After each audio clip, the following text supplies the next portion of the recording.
आता दादांच्या वेळेस पण पवार विरुद्ध पवार झालं.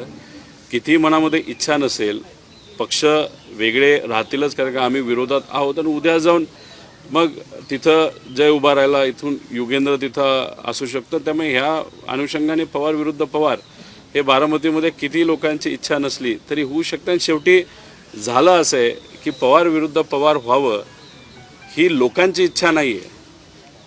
पण जे पवारांकडे बघत असताना चांगल्या दृष्टिकोनातून बघत नाही, पवार परिवाराचं लेगेसी, त्यांनी केलेलं जे काही काम आहे, पवार साहेब दादांनी जे काही वलय उभं केलेलं लोकांना सेवा करून, हे संपवावं असं अनेक राज्यकर्त्यांची तिथं इच्छा आहे.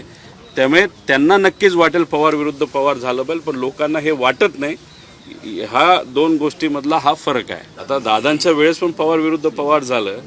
किती मनामध्ये इच्छा नसेल, पक्ष वेगळे राहतीलच, कारण का आम्ही विरोधात आहोत. आणि उद्या जाऊन मग तिथं जय उभा राहिला, इथून युगेंद्र तिथं असू शकतं. त्यामुळे ह्या अनुषंगाने पवार विरुद्ध पवार हे बारामतीमध्ये किती लोकांची इच्छा नसली तरी होऊ शकतं. आणि शेवटी झालं असं आहे की पवार विरुद्ध पवार व्हावं ही लोकांची इच्छा नाही आहे. पण जे पवारांकडे बघत असताना चांगल्या दृष्टिकोनातून बघत नाही, पवार परिवाराचं लेगेसी, त्यांनी केलेलं जे काही काम आहे, पवार साहेब दादांनी जे काही वलय उभं केलेलं लोकांना सेवा करून, हे संपवावं असं अनेक राज्यकर्त्यांची तिथं इच्छा आहे. त्यामुळे त्यांना नक्कीच वाटेल पवार विरुद्ध पवार झालं पाहिजे, पण लोकांना हे वाटत नाही. हा दोन गोष्टीमधला हा फरक आहे.